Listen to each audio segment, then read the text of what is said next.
વલસાડ જિલ્લાના ધરમપુરમાં રાષ્ટ્રીય સ્વયંસેવક સંઘ દ્વારા વિરાટ હિન્દુ સંમેલનનું આયોજન કરવામાં આવ્યું હતું। આ સંમેલનનો મુખ્ય ઉદ્દેશ્ય હિન્દુ સમાજની એકતા અને સનાતન ધર્મના સંરક્ષણનો હતો, જેમાં સંઘના 100 વર્ષ પૂર્ણ થવા નિમિત્તે સમાજ પરિવર્તન પર ભાર મૂકવામાં આવ્યો। કાર્યક્રમમાં ઉપસ્થિત કૃણાલ હરીશભાઈ કંસારાએ જણાવ્યું કે સંઘના 100 વર્ષ પૂર્ણ થવાના અવસરે હવે સંઘનો મુખ્ય ઉદ્દેશ્ય સમાજની અંદર જઈને કામ કરવાનો છે। તેમણે સમાજ દ્વારા સમાજનો ઉદ્ધારના મંત્ર સાથે પરિવર્તન લાવવાની નેમ વ્યક્ત કરી। આ માટે 5 મુખ્ય સ્તંભો પર ધ્યાન કેન્દ્રિત કરવામાં આવ્યું છે: કુટુંબ પ્રબોધન, સામાજિક સમરસતા, નાગરિક કર્તવ્ય, પર્યાવરણ અને સ્વદેશી।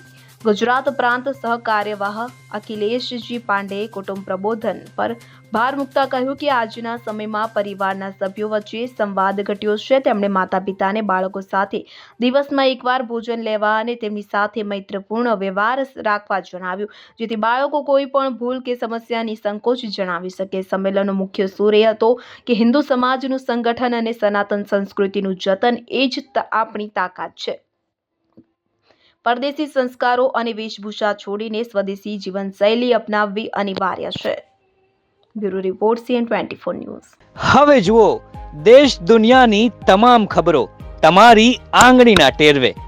ઉઠાવો મોબાઈલ અને Google Play Store પરથી ડાઉનલોડ કરો અમારી CN24 ન્યૂઝ મોબાઈલ એપ।